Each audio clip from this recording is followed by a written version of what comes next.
जिसे हम कहते हैं वैसी नहीं बनती है। तो वो लिखेंगे जितना जितना लिखेंगे उतनी संकल्पना हमारी अच्छी बन सकती है। इस माध्यम से संस्कार निकेतन एक साप्ताहिक सत्यापन चलाता है जो हर वीकली पब्लिश होता है। इसमें सत्य के पास में ले जाने के लिए विचार है, जैसे शिक्षण जो सत्य के पास में लेके जाने वाला विचार है, तो जैसे शिक्षण के प्रति बहुत सारे लेख उसमें आते हैं। उसके बाद में दूसरा जो उपक्रम है वो है दाम्पत्य सम्मेलन। जैसे शिक्षण ये जो प्रोसेस है ये सिर्फ स्कूल में होने वाली प्रोसेस नहीं है। बच्चे 24 घंटे में सिर्फ कम से कम 4 या 6 घंटे स्कूल में रहते हैं, बाकी कम से कम 16-18 घंटे वो घर में होते हैं। लेकिन घर में जो देखते हैं, जो आदमी देखता है उसी को संस्कार के रूप से उठाता है। तो ये देखते वक्त में जब बच्चा माता पिता के पास में रहेगा, अगर माता पिता के विचार उस जो अंतिम सत्य है उसके तरफ जाने वाले होंगे, उनकी तरफ जाने वाले निरागस रूप से अगर रहेंगे, तो उस माध्यम से भी दाम्पत्य के स्वरूप में या दाम्पत्य के दिमाग में ये विचार होने चाहिए कि हमारे पास में जो होने वाले बच्चे हैं ये राष्ट्र की संपत्ति है। राष्ट्र की संपत्ति किस तरीके से निर्माण करनी है, जब तक हमारे पास में ऐसा कुछ सॉलिड नहीं रहेगा तब तक ये उनके पास में जाने की पॉसिबिलिटी भी कम है। तो उस माध्यम से ऐसे कुछ विचार जो राष्ट्र के संबंध में हो, जो मनुष्य निर्माण के संबंध में हो, वो दाम्पत्य स्वरूप में भी आने चाहिए। तो उसके लिए एक दाम्पत्य सम्मेलन जो है वो दिसंबर महीने में होता है। तीसरा जो उपक्रम है वो है साहस शिविर। जैसे संस्कारों के बारे में हम बात करते हैं या कोई भी मूल्यों के बारे में बात करते हैं, तो साहस एक मूल्य है और मूल्यों का प्रॉब्लम ऐसा है कि वो जब तक दिखते नहीं तब तक वो पेनिट्रेट नहीं होते हैं। तो साहस दिखाना पड़ता है, वो बोलने की जरूरत नहीं है, जब वो बोलने की चीज नहीं है। जैसे हिम्मत है तो हिम्मत बताई नहीं जाती, वो करके दिखाई जाती है। तो ऐसे साहस शिविर होता है। जैसे कि सितंबर, अक्टूबर या अगस्त, ये जो बारिश के मौसम होती है, तो बारिश के मौसम में छोटे बच्चों से लेके आबाल वृद्ध तक लोग वहाँ इकट्ठा आते हैं और 4 दिन 3 दिन निसर्ग में घूमने के लिए जाते हैं। निसर्ग का सबसे बड़ा गुरु है, वो हमें बहुत कुछ सिखा देता है। ये उद्देश्य दिमाग में रखकर संस्कार निकेतन साहस शिविर भी सितंबर महीने में चलाता है। उसके बाद में योग शिविर है। योग का महत्व सब लोग जानते हैं कि जुड़ना चाहिए एक दूसरे से, उस माध्यम से योग शिविर भी एक संस्कार निकेतन चलाता है। संजीवन साधना एक उपक्रम है। संजीवन साधना ये जो उपक्रम है वो आहार के संदर्भ में है।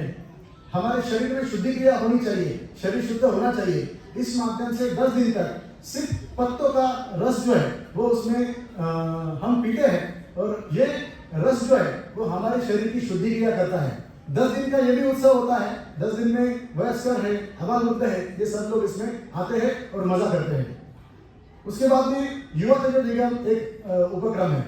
युवा तेजो निगम जो है, जैसे हम ये सभी उत्सव के बारे में बात कर रहे थे, उपक्रमों के बारे में बात कर रहे थे, ये सभी उपक्रम संस्कार निकेतन के आबाल वृद्धों के लिए है। सिर्फ बच्चों के लिए उपक्रम हो गया तो घर वालों के लिए क्या, तो घर वालों के लिए दाम्पत्य सम्मेलन है।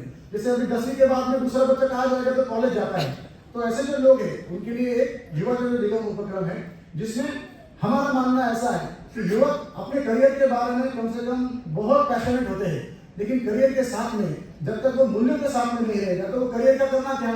तो इसलिए धर्म की प्रस्तावना भी उसके जीवन में होनी चाहिए। तो धर्म क्या है ये भी समझना बहुत जरूरी है। करियर तो हमें करना भी है, करियर और धर्म ऐसी 2 बातें हमारे जीवन में होनी चाहिए। इसका बैलेंस अगर लेके हम जीवन जीते हैं तो हमारा जीवन काफी उन्नत हो सकता है। ये विचार युवा तेजो निगम के पीछे चलाने का है, जो अगले 16-17 मई जो है ये महीने की, वो 4 दिन के बाद में रहेगा। आगे वाला जो उपक्रम है वो युवती शिविर है।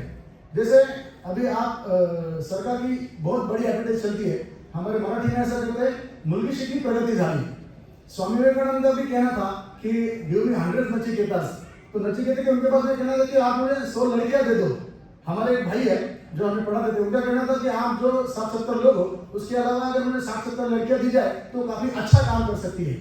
मुलगी शिकली प्रगती झाली असं जे म्हणतात, त्या अनुषंगाने अगर लड़कियां सीखती है, लड़कियां विचार करना सीखती है, लड़कियां स्वतंत्र अस्तित्व से अगर खड़ी रहती है तो वो आगे वाले 4 लोगों को गाइड कर सकती है, ऐसा विचार हमारे दिमाग में है। इसलिए युवतियों का भी एक स्पेशल शिविर हम होता है, वो जुलाई और अगस्त के महीने में होता है। उसके बाद में है संस्कार निकेतन एक परिपूर्ण शाला। संस्कार निकेतन जो है वो डे स्कूल भी चलाती है, जहाँ पे आपने बच्चों को छोड़ा था, वो हमारा डे स्कूल प्रोजेक्ट है। एक्सपेरिमेंटल स्कूल है। निसर्गतः आदमी के मन में जो होता है उसको वो करने की सुविधा होनी चाहिए, तो वैसी उपलब्धता वहां पे है, जिसे मुक्त शिक्षण कहते हैं। उस माध्यम से संस्कार निकेतन एक परिपूर्ण शाला हमारा एक प्रोजेक्ट है। उसके बाद में संस्कार निकेतन एक वैदिक पाठशाला, जहाँ पे आज ये कार्यक्रम होने वाला था, बट कुछ निसर्ग की प्रावधान की वजह से वो कार्यक्रम वहां पे नहीं हो पाया। वो हमारी रेसिडेंशियल स्कूल है। रेसिडेंशियल स्कूल में बच्चे तीसरी कक्षा से लेकर 10वीं कक्षा तक वहाँ पे आते हैं, पूरे साल भर वहाँ पे रहते हैं, वहाँ पे अलग अलग एक्सपेरिमेंट करते हैं। मुक्त शिक्षण की व्यवस्था के लिए वो सबसे अच्छा प्रोजेक्ट हमको लगता है कि वहाँ पे आदमी मुक्त होता है, उसे क्या आएगा क्या नहीं आएगा, लेकिन अपने मन में जो विचार आते हैं वो करने की सुविधा वहाँ पे उपलब्ध है। आपके मन में जो भी आता है वो करके देखो।